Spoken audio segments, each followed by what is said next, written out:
Student exercise 5.2 question number 1 and 2। यहाँ पर दो क्वेश्चन एक्सरसाइज में हैं। दोनों क्वेश्चंस केवल आपको समझना है और आप अगर अच्छी तरह से समझ जाएंगे, एक एक शब्द पर ध्यान देंगे तो क्वेश्चन आपको बहुत अच्छी तरह समझ आएगा। यहाँ पर प्रश्न है, आप यूक्लिड की पांचवी अभिधारणा को किस प्रकार लिखेंगे।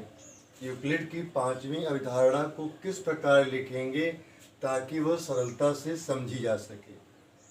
तो भैया, यदि दो रेखाओं को तीसरी रेखा इस प्रकार काटेगी कि एक ही ओर बने अंतःकोणों का योग 180 डिग्री से कम हो तो दोनों रेखाएं एक दूसरे को प्रतिच्छेदित करेंगी। ठीक है, अब आप देखें, एक रेखा आपके पास ये है और एक रेखा ऐसे जा रही है। थोड़ा सा इसको इस फॉर्म में ले आओ और इसे आप कैंसिल कर दे रहे हो। यह एंगल ए हो गया, बी हो गया, ठीक है ना। अंतःकोणों का ये दोनों अंतःकोण हो गए।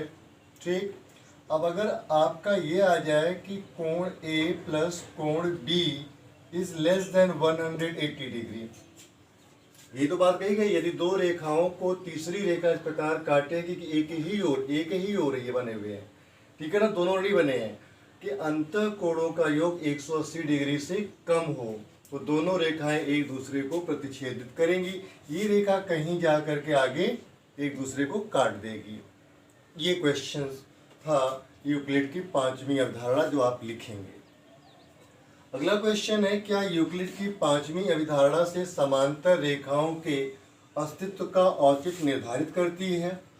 तो यहाँ पर यदि किन्हीं दो रेखाओं को कोई तीसरी रेखा, ये कोई यहाँ पर है, तीसरी रेखा इस प्रकार काटती है कि एक ही ओर बने अंतःकोणों का योग 180 डिग्री से कम हो तो दोनों रेखाएं एक दूसरे को प्रतिच्छेदित, जैसे बताया गया यहाँ पर कि यहाँ पर इस तरह से एक रेखा जा रही है, एक रेखा इस तरह जा रही है और इनके अंतःकोणों का योग 180 डिग्री से कम है, 180 से लेस है, तो ये कहीं काटेगी।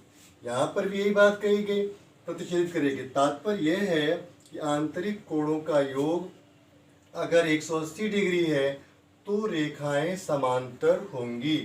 अगर यहाँ पर इस तरह से बनाया गया, आप ये मान लें कि ये यहाँ पर एंगल P है और ये एंगल Q है। अगर angle P plus angle Q और ये 180 डिग्री हो जाएगा, ये 180 डिग्री है तो ये रेखा समांतर होंगी, ये कहीं एक दूसरे को प्रतिच्छेद नहीं करेंगी। ठीक है ना। इसलिए पांचवी अभिधारणा समांतर रेखाओं के अस्तित्व का औचित्य निर्धारित करती है। उम्मीद है क्वेश्चन आपको अच्छी तरह से समझ में आ गया होगा।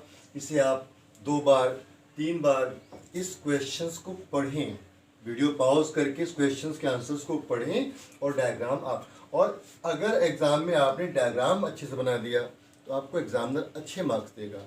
स्केल पेंसिल की सहायता से बनाइए, इसको निरूपित करिए और इस तरह से आपको अच्छे मार्क्स मिलेंगे। उम्मीद है क्वेश्चन आपको समझ में आ गया होगा। रिक्वेस्ट है, अपने दोस्तों को इसे शेयर कीजिए, सब्सक्राइब कीजिए चैनल को और मन लगा के पढ़ाई कीजिए। Thanks to watch.